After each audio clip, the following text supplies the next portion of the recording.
You wanted the best. You've got the best podcast. The hottest podcast in the world.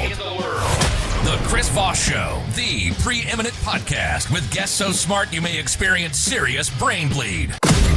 Get ready. Strap yourself in. Keep your hands, arms, and legs inside the vehicle at all times, because you're about to go on a monster education roller coaster with your brain.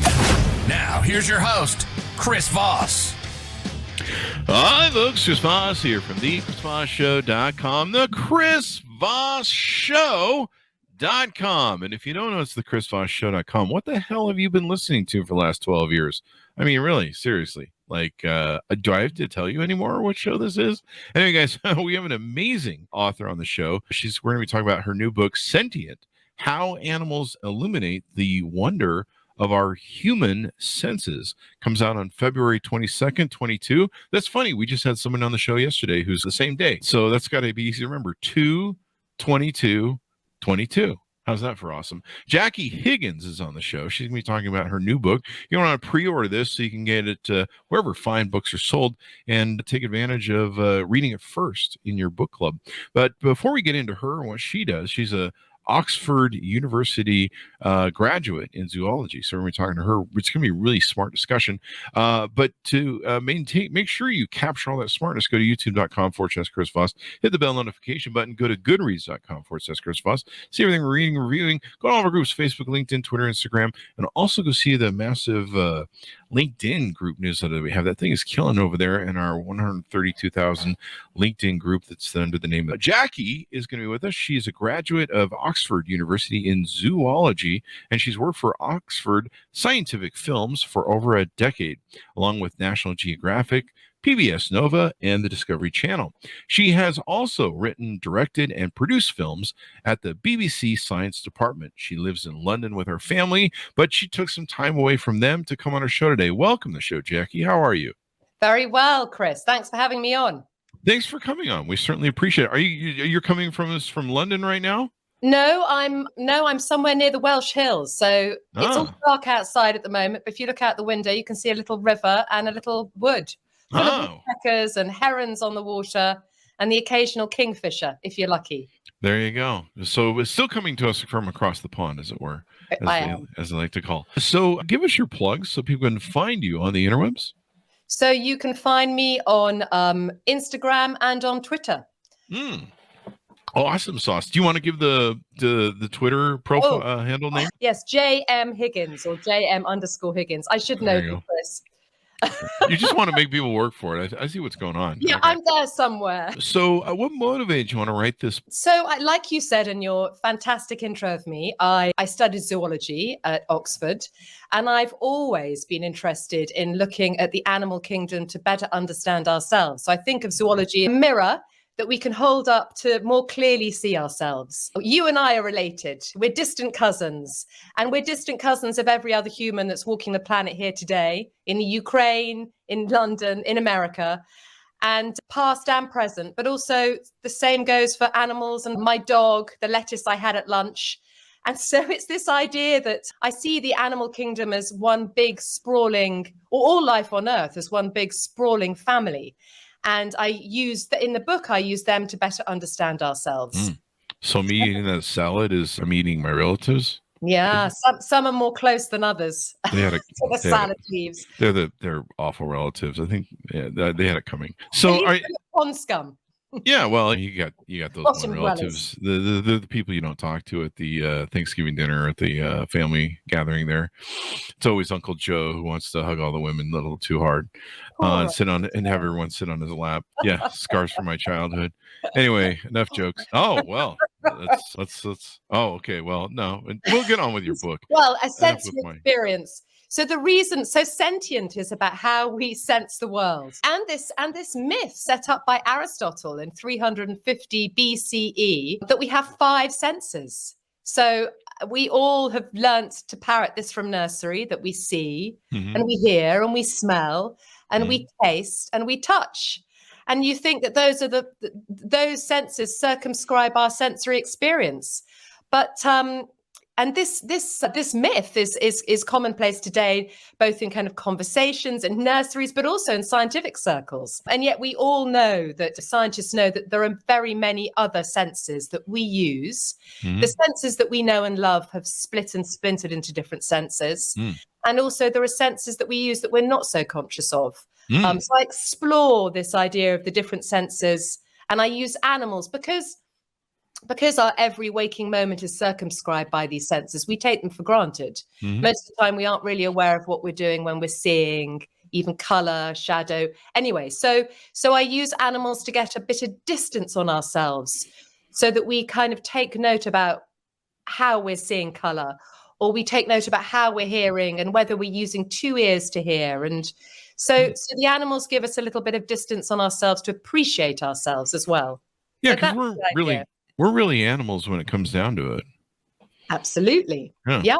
Especially some people on some of that. Some more than others. That one wing of the politics. I don't know. I'm just doing jokes.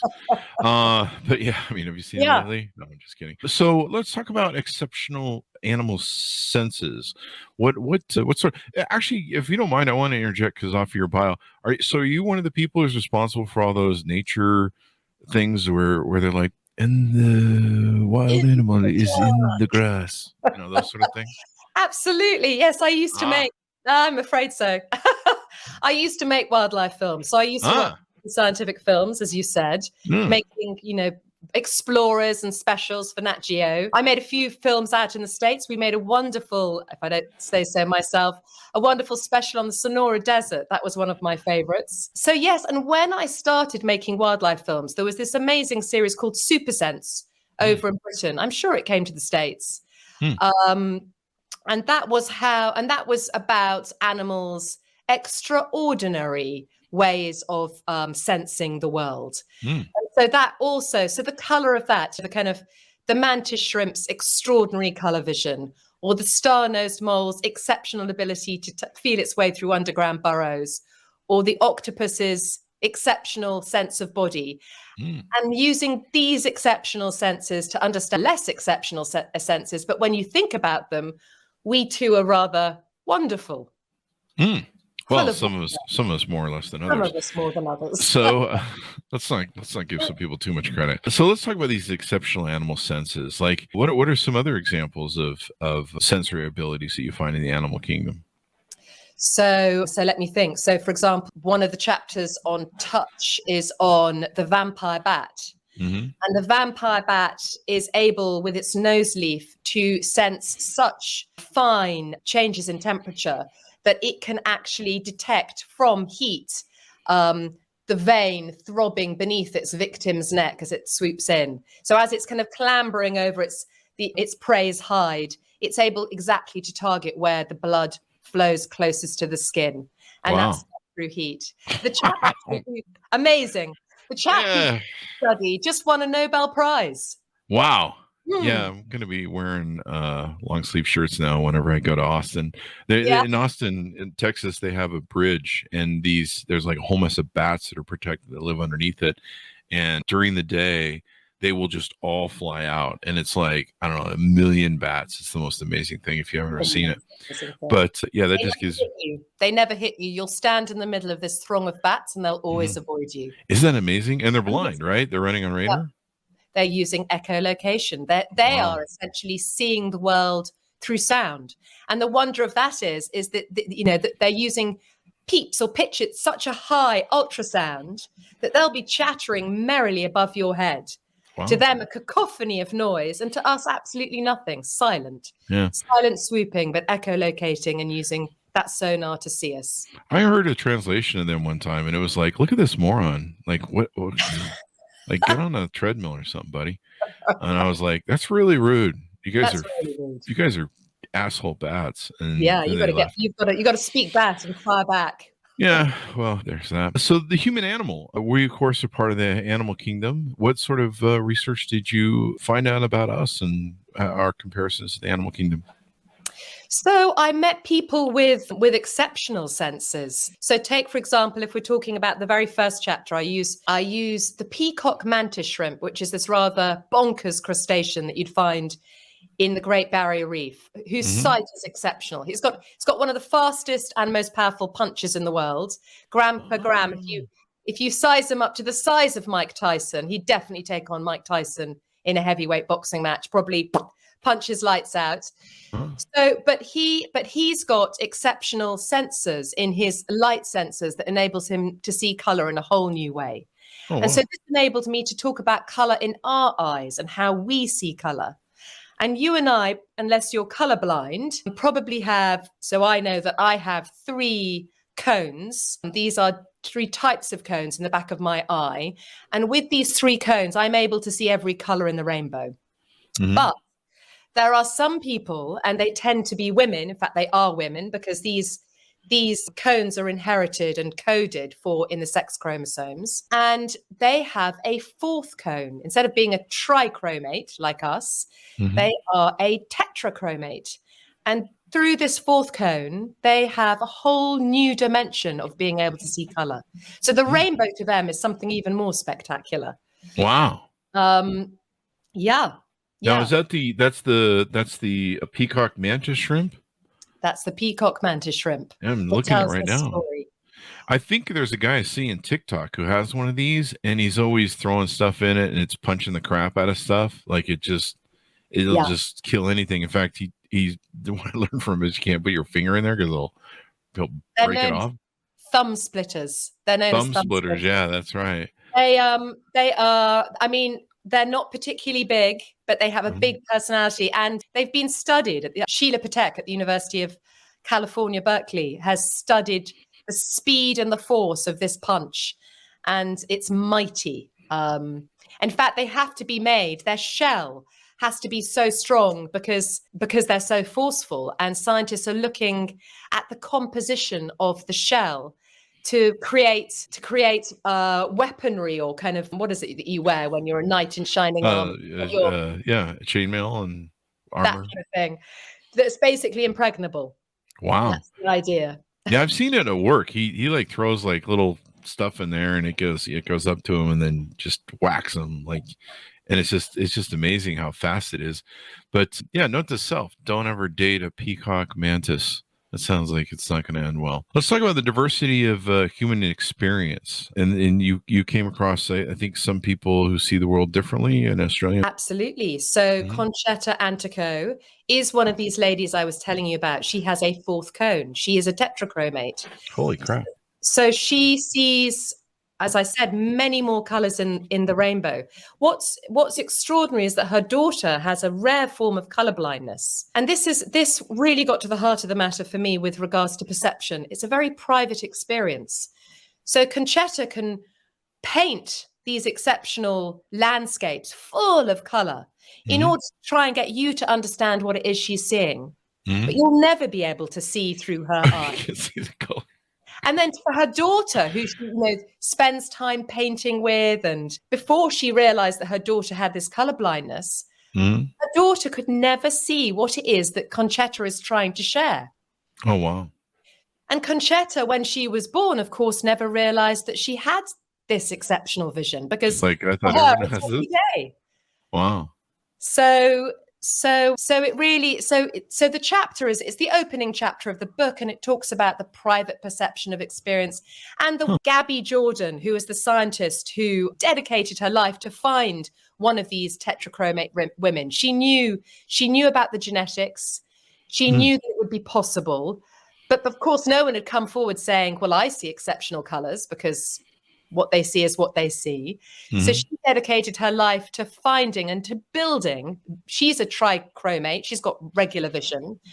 And she had to build a test to test for colors that she couldn't see. And then she found this woman, but she has no idea what it is this woman can see. I mean, it's mind-boggling. Crazy. It's according to her website, she can see 100 million colors. Yeah. Holy I mean, crap. I think it's difficult to number them, but she's in a whole new level. She sees a whole dimension of color that is not accessible to our eyes. I've been seeing this like meme or test passed around like social media, where it's like not everyone can see all the colors, and it's like a thing where you can count the colors, and it has like a palette scrape or whatever.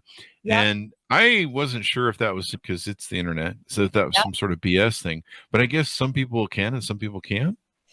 Absolutely. So there was a dress that hit the headlines over in Britain. Do you know the dress? The gold and blue. Or the gold and the white, or the black and the blue. And the population was divided because half saw black and blue and half saw gold and white. So yes, we see different worlds. My red might well be very different from your red. That's really extraordinary.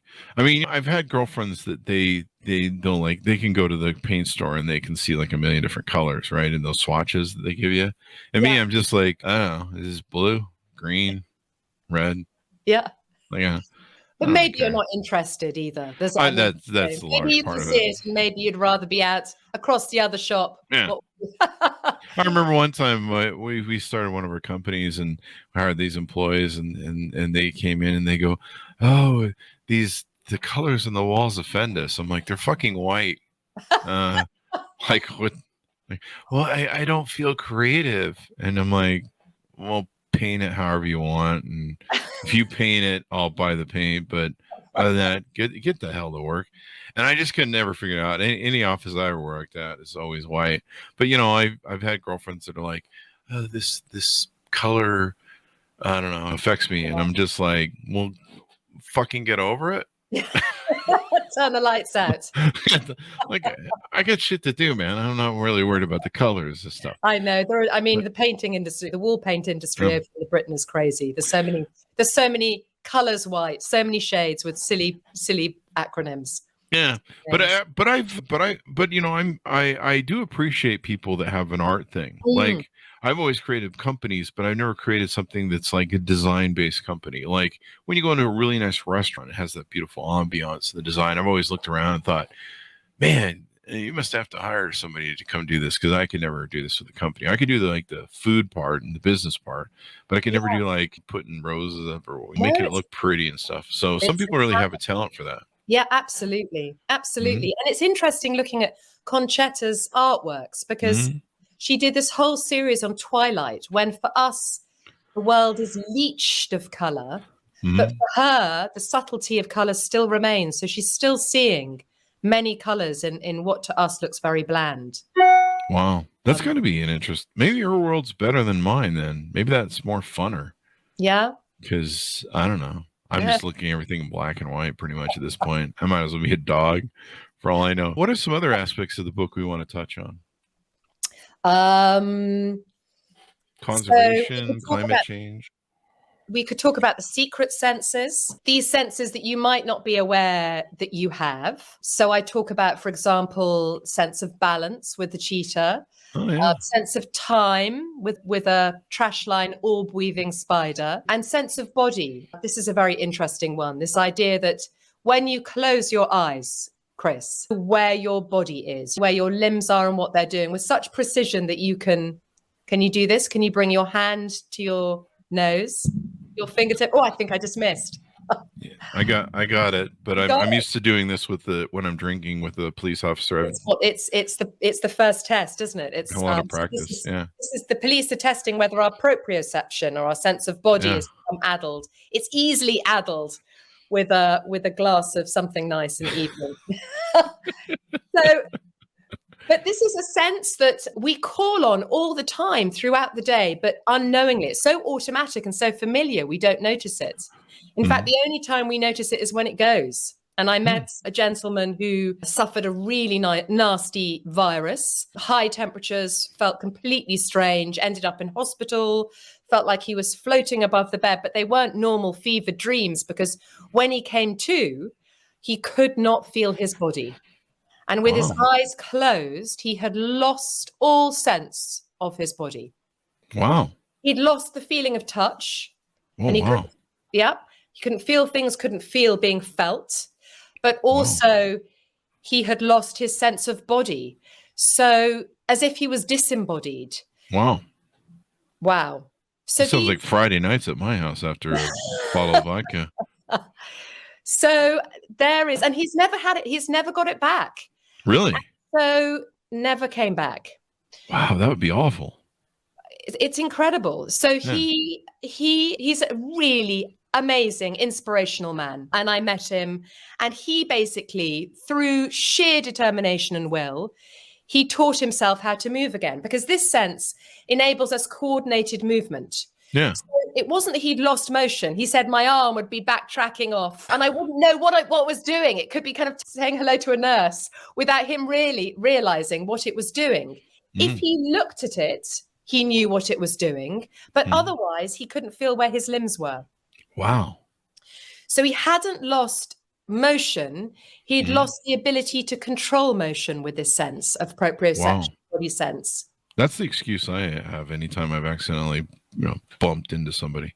I don't know what that means. But yes, so Ian had to, in order to learn to walk, well, to first of all sit up, and then to kind of get his legs out of the bed to stand, and then to walk, he had to break down every single motion that we take for granted. He had to learn how to use his hands to make conversation more naturalistic. He had to teach himself gestures again.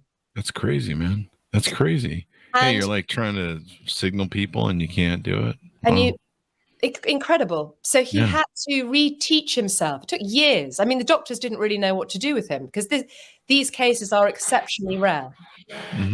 And today he uses vision. So his eyes take over from what this sense of body does for us.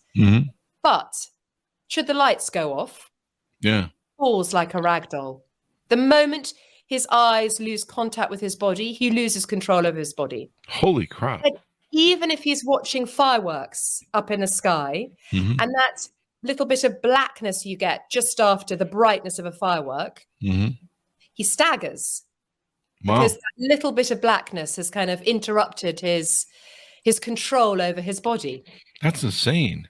Now, you also talk in your book about COVID and sensory deprivation. Did you have COVID, or are you starting to see how COVID, people lose some other things too? I mean, sometimes smell and taste. Yeah, I did get COVID. This time last year, I got COVID. And the first thing that went awry was my cup of coffee in the morning tasted abysmal. So yes, so I talked about, I mean, the nice story in the book about that is that what we think of as taste is actually mainly smell. So flavor's generated by when you're chewing on your toast or you're chewing on a piece of chocolate, your tongue will taste the sweetness of the chocolate. And a lot of the aromas and the kind of chocolatiness of the chocolate, you chew and the smell molecules travel around the back up into your nose. And the brilliant thing is your brain then hoodwinks you to think that was tasted on your tongue. That retronasal smell was tasted on your tongue. The combination of smell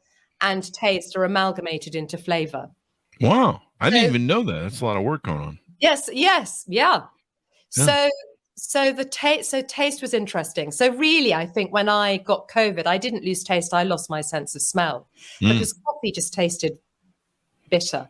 None of that lovely coffee and chocolate the same. I mean, so that was all grim. But the reason I wrote an article actually for the UK press, because one of the scientists in my book, one of the touch scientists, talks of touch as being talks of touch as being not a sentimental indulgence, but a biological necessity. And he's very anxious about the isolation that many of us were in, the elderly, the young. The demonization of touch really concerns him. So in my book, I divided touch into two senses.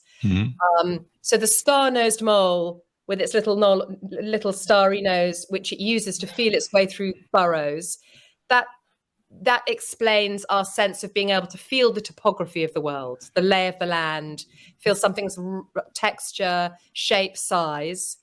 But then there is the sense of being touched, the emotions, the pleasure, the pain involved in being touched. And those use different senses from the ones that I'm using to map the world. So different senses. And one of these senses, I mean, skin to me became this, well, scientists have called it the last great sensory frontier, because we're still finding out about the senses in our skin. Like I said, the chap who won the Nobel Prize, who'd done that study on the vampire bat, but also looking at our skin and understanding how we feel pain. These Mm-hmm. little receptors and sensors within our skin that enable something to feel spicy or painful or hot or cold. And so backtracking to the COVID, the lack of touch and the worry that Francis Mcglone is a scientist who worries about the lack of touch that we suffered during COVID. He's involved in studying a sensor only recently discovered in our skin that responds to a caress. Mm-hmm. And he thinks that this sensor is not just important in terms of social bonding and getting pleasure and touching your children, but also is important perhaps when babies are in the womb and covered with this little lanugo hair and the warm swirl of the amniotic fluid in the warm womb, gives the baby a sense of itself, and the mother then caressing the baby enables the baby to learn the difference between myself and someone. So he thinks touch is really important in ways that we have for our psychology and our mental health in ways that we have yet to understand.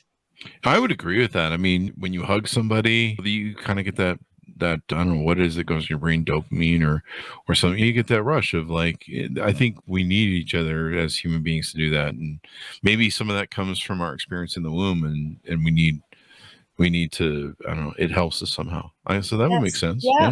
Yeah. And yet we've demonized touch. I mean, I think only now in London are we getting back to that idea of shaking hands or this, or it's still there's still a distance between people, but bit by bit, I think maybe anyway, I think we've lost something vitally human throughout that period. Hopefully we can get it back and, I don't know, repair what it was. I know my sister has MS, my younger sister has MS and dementia, was trapped in her care center. And for like a year, my mom couldn't visit her. And, you know, my mom goes almost every day to visit her. And it was really hard for my mom not to be able to touch her daughter and make her feel secure. We could talk over the phone or Zoom or sometimes go stand outside the window. But, you know, it was life or death. And she ended up getting COVID anyway. But these hospitals. Okay?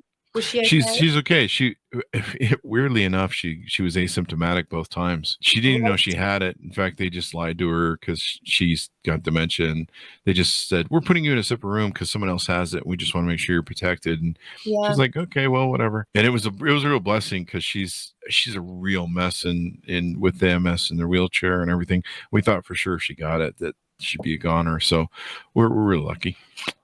I'm sorry to hear about that, but I'm delighted she was okay. But but not being able to touch her and stuff. That lack of touch for your mother, but also for her. Yeah. I mean, has she talked about it? Do you think she reacted differently? She doesn't remember. I mean, she can have lunch and not remember she ate.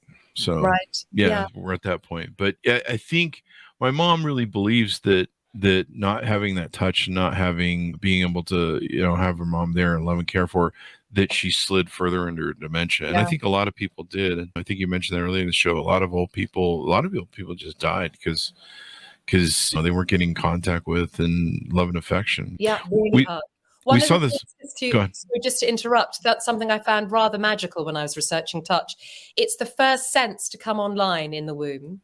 Oh, and really? It's the last sense to leave us when we die. Wow. Yeah. Wow. So I just hope someone was holding the lack of touch, particularly when people were ill or passing away. That lack of touch must have been that makes me feel very upset. Yeah. I know that a lot of the nurses, because you can bring the family in, a lot of the nurses would hold the hands of people when they would pass.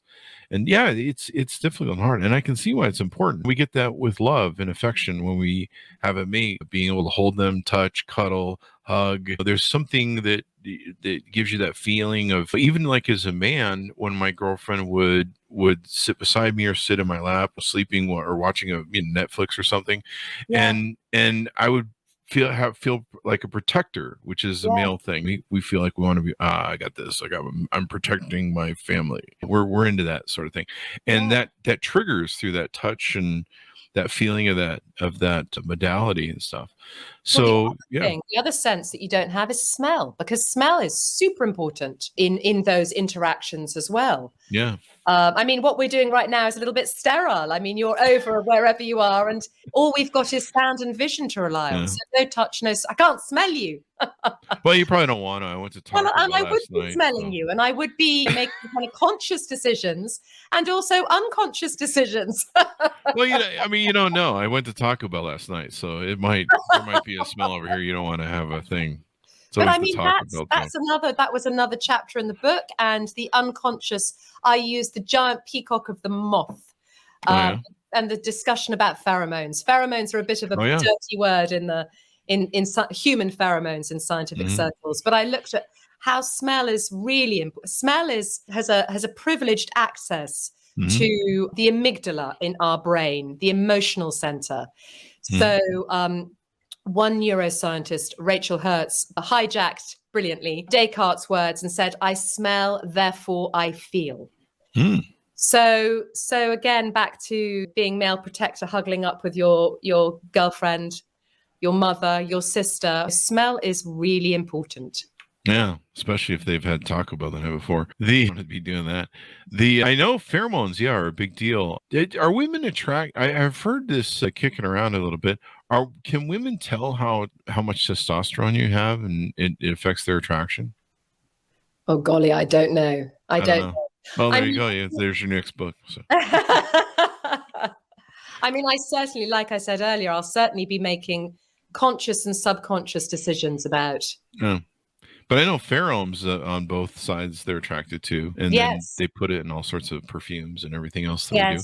There's a big market making a little bit of a nonsense out of human pheromones. I mean, they haven't yet been found or bottled, but I mean, they're found throughout the animal kingdom. And so one of my scientists, Tristan Wyatt, said it's ridiculous to think that they won't be found in us at some stage, and they won't be involved in human courtship. The one example where pheromones are most likely to be a human pheromone is most likely to be found is between a mother and her baby. So there's really interesting work coming out of Normandy from Benoist Charles' laboratory, and mothers release a pheromone that newborn babies basically it enables them to latch on and find food. Breastfeeding, and it's a pheromone basically is a chemical. So I could release it if I was breastfeeding a baby, but you could give it to another woman who is having problems, the very same one that I released. It's not particular to a person, it's particular to species. Anyway. I have huskies, and my friends will breed huskies. I've seen videos where the huskies are like blind, and somehow they're still able to find mom, and they're able to find the nipples. Yeah. And so maybe there's some of that in that sort of thing. It's been proven in rabbits. I know that. So mammals, I mean, I wouldn't put it past the husky. Yeah.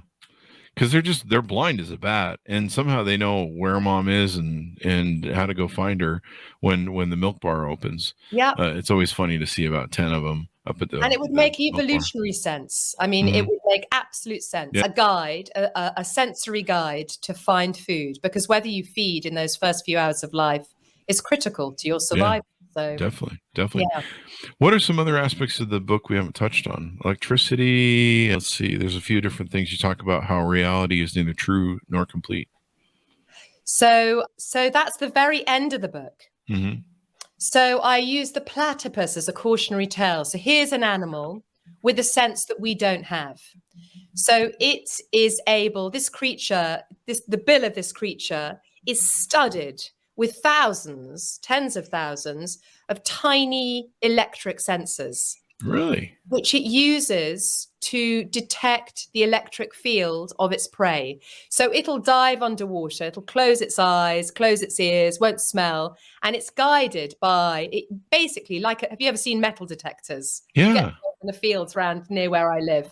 Yeah. Using their metal detector back and forth across the rocky bed. The duckbill platypus will wave its beak back and forth across the rocky bed and underneath detect the little animals, crustaceans and whatnot that it's going to feed on. Wow. I did not even know that. Yeah. That's crazy, man. They're pretty cool, the platypuses. So here is an animal with a sense that's completely, and electricity, unless we stick our hand in a socket, we're not going to feel it. Yeah. So I might go try that with a pizza. Yeah. Stick my hand and see if I recognize the you pizza. can't feel the electric field given off by a living creature. That's crazy. So reality is only dictated by the sensors that your body has. Wow. So here's a creature with a very different sensory reality to us. And it's a fun idea to leap out the book on, because it shows you that your reality is neither true nor complete. Yeah. But also, and as a sci-fi way of looking at it, you could put various implants into yourself to boost to basically pick up sensory information that a human generally doesn't pick up. And because another aspect of the book is the neuroplasticity of our brain.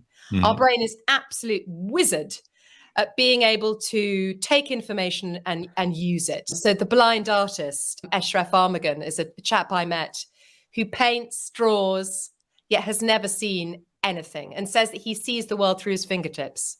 Really? And it's quite amazing. something. And he had his brain studied by neuroscientists at Harvard. And they asked him when he was in the brain scanner, please fill this, Eshraf, and draw a picture. And they were looking at his brain as he did this. And what they saw is that his visual cortex, the part of the brain that's lighting up in your head and my head right now, because we're looking at one another, the visual cortex, his visual cortex, when he was feeling the world, his visual cortex lit up. Wow. So your brain does not lie fallow. Our brain has been carved up. Our cortex has been carved up according to what scientists think, where you hear, your auditory cortex, your visual cortex. But if you can't hear and you can't see, those parts of the brain are being used by other sensory information. And for Eshraf, because he used his hands so much, the visual core, he does see through his fingers, essentially. I mean, it kind of interrogates, what do you mean by sight? If you're talking about the fact that his visual cortex is lighting up, Eshraf can see. He's blind, but he can see. Anyway, back to the platypus and the kind of sci-fi idea of inputting different senses into our brain. That is entirely possible because our brains are so neuroplastic. In fact, there's a brilliant book written by Robert Eagleman called Live Wired, and he's very interested in this idea and is trying various plugins to enhance human. Over the tech scene, I've bumped into various people over the years that do biohacking to themselves. There we go. All sorts of different things. What do you think about like that? And like Elon Musk is evidently working on a company for where you can, put something in your brain, you can plug it in. I mean, I'd rather someone else tried it before me. I'm quite happy with my sensory umwelt. Yeah. I mean, I'm curious. I think it's extraordinary, but I don't know that I would particularly want to gadget myself up, app myself up so I can GPS my way around. Or like the bar-tailed godwit, migrate across the sea from Alaska to New Zealand on the back of feeling geomagnetic fields. Well, I mean, it's fun, but I find it a bit too sci-fi for me to kind of get a grip on. I'm still trying to master this whole thing going on right now with myself. So I don't really need to add anything right now. I'm just trying to deal with this. And the book is about, it's asking you to slow up a little bit and think about actually as we are, just as we are, the boring waking up in the morning, boring Monday morning, mundane. The book is asking you to realize the kind of wonders that are happening in the way that you're seeing color, in the way that you're hearing the world, in the way that you're smelling the world through two nostrils. So you're going to kind of stereoscopic smellscape.